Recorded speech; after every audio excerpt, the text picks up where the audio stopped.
Hello, my name is Richard and I work for the Orange County Library System, and we're here at the Washington Park branch in Orlando, Florida, and we're capturing memories from our community. It is February 15th, 2012.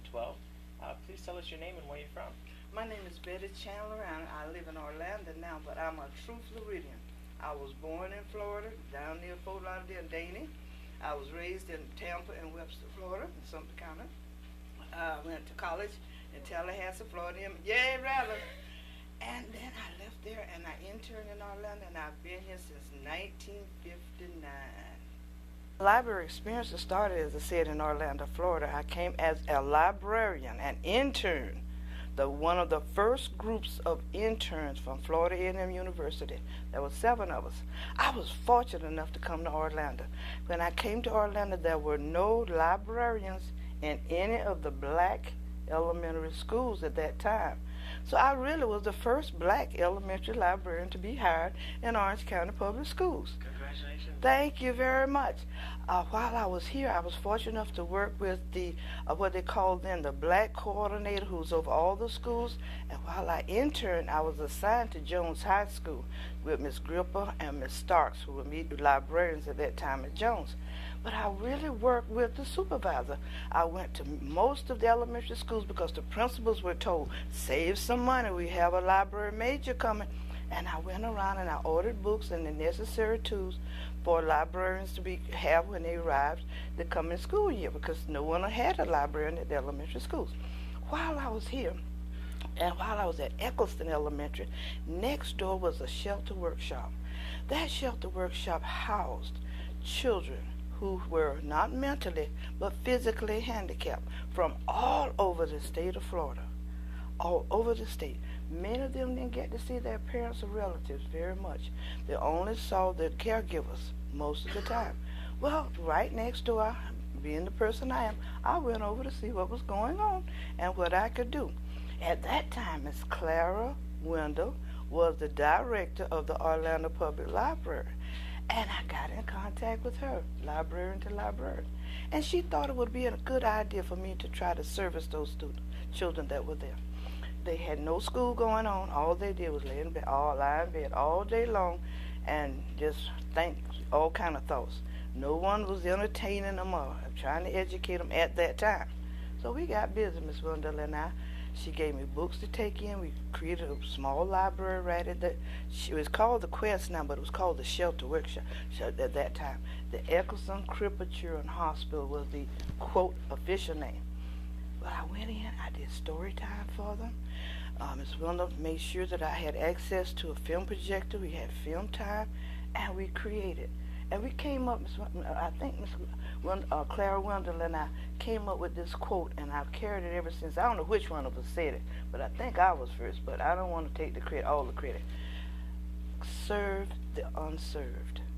So then, too, while I was here, I had studied to be for confirmation in Episcopal Church while I was at Tallahassee, because that was the only church that would come take me off campus to church every Sunday, and I was used to going every Sunday.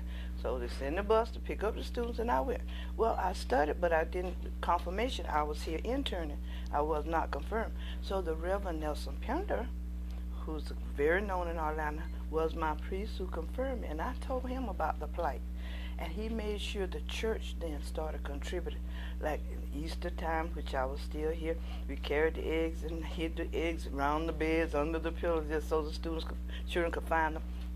And then they started the community, a little awareness of what was going on. But then that was my very, very, very first library duty or very first assignment or activity in Orange County at the Eccleston Crippled Children Hospital. That was my first story time. I used all of my energies that I had learned to try to bring life to those kids and to wake them up and to let them know we cared, okay? And many of them had never had persons tell stories to them, and they would try and read the book so that the next time I came back they could tell me the story, and we had a good time. But that was my first relationship with the Orlando Public Library also. So as I came in as a librarian, I really joined and built a relationship with both.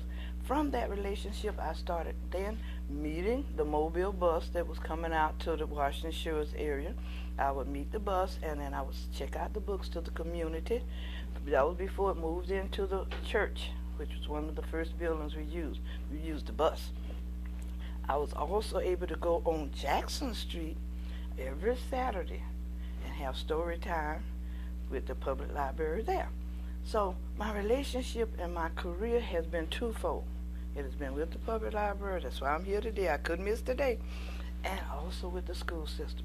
Now, I've always worked in the school system at the elementary level. However, I've done summer programs at the high schools, middle schools, activity, but I've always been assigned permanently and to the elementary schools. I worked at the old Callahan School on Paramount. I worked at the Lake Sabellian School in Maitland. I was working during the time when you had more than one school. I've had two schools. And at one time I worked two schools and alternated my Wednesdays at centers. So, I've been real busy, but I enjoy what I do. And after I left Lake Sabellian School, I went to Pine Hills Elementary. And then finally from Pine Hills Elementary, I got to Eccleston. This is my 37th year at Eccleston Elementary School. Congratulations. Thank you very much. Now, 36 of them I was in the media center. Okay. The last two I become part-time, and because I was in the drop program, so I am a rehire. Proud of it. I'm proud that I have the energy. I'm proud I still have the enthusiasm, the motivation to continue, because our students need this type of example. They need the role models. I'm proud that I am able to not only work with the parents in the community for Eccleston, but I'm still watching those kids in that reading. Because they call me grandmama. Grandmama, I got 80 points in the AR. Grandmama, I got 70 points. They have to report to me even now. And I'm just so proud to continue to work with parents and trying to get them motivated to come to the public library, come check out the books. You have a responsibility too. So I love the role that I'm in at this time.